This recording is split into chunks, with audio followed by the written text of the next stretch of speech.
Olá! Bora começar logo de cara com a nossa análise do mapa de revisão estratégica. A ideia hoje é ir direto ao ponto, com aquela energia lá em cima, para desvendar os fundamentos do direito ambiental. Essa é uma das áreas mais dinâmicas do ordenamento jurídico e, para uma revisão estratégica de verdade, a gente precisa de clareza total. É exatamente isso que vamos construir juntos aqui. Que bom! Olhando logo para a capa do nosso material, a gente já sente o tom dessa conversa. Vamos destilar os princípios, as normas e as competências. Basicamente, a gente vai pegar toda aquela teia complexa de leis e transformar numa estrutura que faça sentido lógico, sabe? De ponta a ponta, sem complicação. O nosso roteiro de hoje está super amarradinho. Vamos passar por 5 pontos centrais: introdução e fundamentos, as modalidades do meio ambiente, a repartição de competências, os princípios do direito e, por fim, a responsabilidade e jurisprudência. Tudo pronto? Então vamos nessa! Ponto 1. Introdução e fundamentos jurídicos. Olha só, aqui já tem um alerta vermelho, daquelas clássicas pegadinhas que costumam derrubar muita gente em prova. A nossa Constituição define o meio ambiente como um bem de uso comum do povo. Mas, preste atenção, isso não é um bem público daquele jeito administrativo clássico, que pertence ao Estado, viu? Nada disso. É um direito fundamental de terceira geração, de natureza difusa. O Estado apenas administra a coisa toda, mas o dono de verdade é a coletividade inteira, o que inclui a gente hoje e, claro, as futuras gerações. Agora tem uma diferença prática aqui que parece um mero detalhe, mas é gigante. Preservação versus conservação. Parecem sinônimos, né? Mas na lei, a preservação tem uma pegada bem restritiva. Significa manter o ambiente intocado com zero intervenção humana. Já a conservação é o que a gente vê mais no dia a dia, porque ela permite a interação. Ela busca justamente harmonizar essa proteção com o uso racional e sustentável por nós seres humanos. Ponto 2. As modalidades do meio ambiente. Focando no início desse nosso infográfico, o mapa divide o meio ambiente em categorias super claras. Ter essa divisão bem estruturada na cabeça é essencial para não limitar a visão na hora de analisar um caso real ou de resolver uma questão casca-grossa. E de verdade, essas modalidades vão muito além do óbvio. É mais um super ponto de atenção. Quando a gente fala de meio ambiente no meio jurídico, não é só sobre floresta e rio. O conceito abraça o ambiente natural, sim, mas também o artificial, que são as nossas cidades e infraestruturas, o cultural, protegendo a nossa história, o patrimônio genético e, olha que interessante, o meio ambiente do trabalho. Exato, a saúde e segurança do trabalhador também entram debaixo desse guarda-chuva imenso do direito ambiental. Seguindo em frente. Ponto 3. Repartição de competências ambientais. Sabe como essa engrenagem toda roda na prática? Esse diagrama de Venn mostra super bem a competência material, que é basicamente a mão na massa, o dever administrativo de agir. Proteger a natureza é um dever de todo mundo junto. União, estados e municípios compartilham a missão. E aí entra a Lei Complementar 140, que existe justamente para organizar essa turma, regulando a cooperação para ninguém bater cabeça, principalmente na hora de liberar um licenciamento. Agora, se a gente muda a chave da administração direta para a criação de leis, a hierarquia tem que ser clara. A União solta as normas gerais, o teto, por assim dizer. Os estados e o Distrito Federal entram para suplementar essas regras gerais, adaptando a realidade da região deles.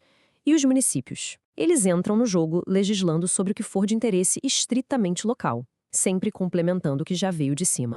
Aqui, o cuidado tem que ser redobrado, tá? Uma regrinha de ouro. Uma lei municipal pode, sim, ser mais rígida e protetiva que a lei federal. O que ela não pode nunca é autorizar o que a União já proibiu expressamente. Outro detalhe vital que sempre cai: qualquer um dos entes pode fiscalizar um rio poluído ou uma área de mineração. Mas na hora de ditar as leis sobre águas e minérios, o jogo é outro.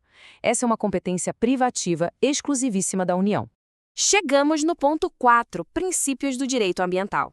Esse mapa que a gente vê agora dá uma visão panorâmica fantástica de todo o sistema de princípios.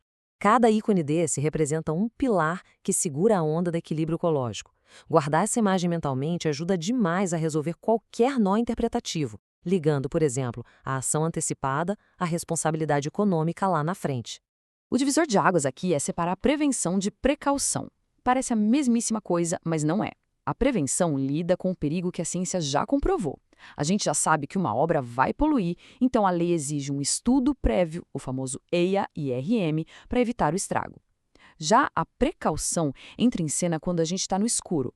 Por exemplo, se há dúvida científica sobre os efeitos de um novo agrotóxico, a regra é não liberar. Na dúvida, o direito ambiental age sempre em favor da natureza. Outra dupla de princípios que costuma gerar confusão tem a ver com o bolso. O princípio do poluidor-pagador força quem causou o dano ambiental a consertar a bagunça. E detalhe super importante: isso não é uma licença para poluir. Não existe pagar para destruir. Do outro lado, a gente tem o usuário-pagador. E a lógica é simples. Se a pessoa ou empresa vai utilizar um recurso natural para fins econômicos, tipo puxar a água de um rio para a fábrica, tem que pagar por esse uso, mesmo que não haja poluição ou nenhuma ilegalidade na jogada. Usou para lucrar, pagou. E para amarrar essa base ética, não podemos esquecer do desenvolvimento sustentável, que é aquela busca constante pelo equilíbrio entre crescimento econômico e preservação. Temos também o princípio do limite, que é o que autoriza o Estado a fixar o teto máximo tolerável de emissão de poluentes. E um dos meus favoritos, a ubiquidade. Esse nome chique significa algo muito prático. A variável ambiental tem que, obrigatoriamente, ser levada em conta em toda e qualquer decisão humana. O meio ambiente, literalmente, está em tudo. E vamos para a nossa reta final. Ponto 5. Responsabilidade e jurisprudência. Atenção a essa divisão, porque ela salva a gente de escorregar feio. A responsabilidade civil, que é aquela focada em reparar o dano na natureza, ela é objetiva. Ou seja, teve o dano e tem relação direta com a atividade da pessoa, vai ter que pagar. Ponto final.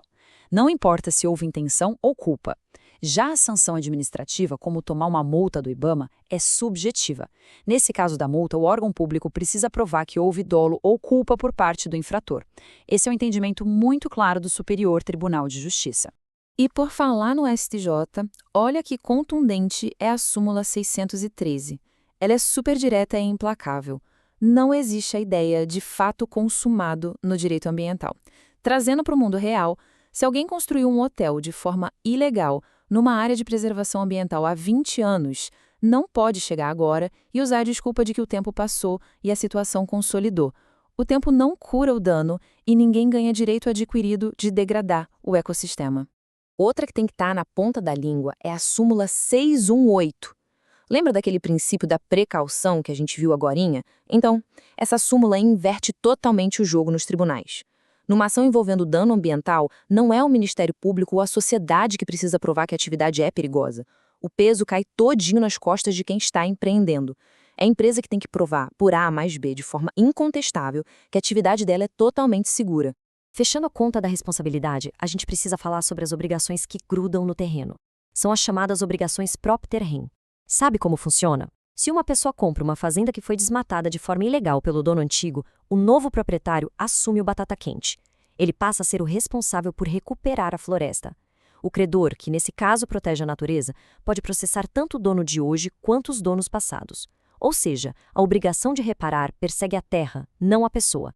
Ufa, bastante coisa importante hoje, né? Mas olha só, para consolidar todas essas conexões lógicas que a gente construiu passo a passo, tem um material completo esperando. O arquivo em PDF do Mapa de Revisão Estratégica, Essência Jurídica, Aula 01, Direito Ambiental, está inteiramente disponível. Ter isso em mãos é o grande segredo para fixar toda essa arquitetura e fazer o conhecimento grudar de vez na cabeça. Enquanto a gente encerra essa nossa explicação estratégica de hoje, fica uma provocação para a gente pensar. Nós mapeamos muito bem as leis, vimos de perto as intenções de quem legisla e como os tribunais aplicam as punições. Mas, batendo de frente com a velocidade absurda das mudanças climáticas e o mundo cada vez mais faminto por desenvolvimento econômico, será que a nossa estrutura legal atual tem a força e a agilidade reais para segurar essa pressão e garantir o tal futuro sustentável? É um dilema imenso que acompanha cada novo debate jurídico.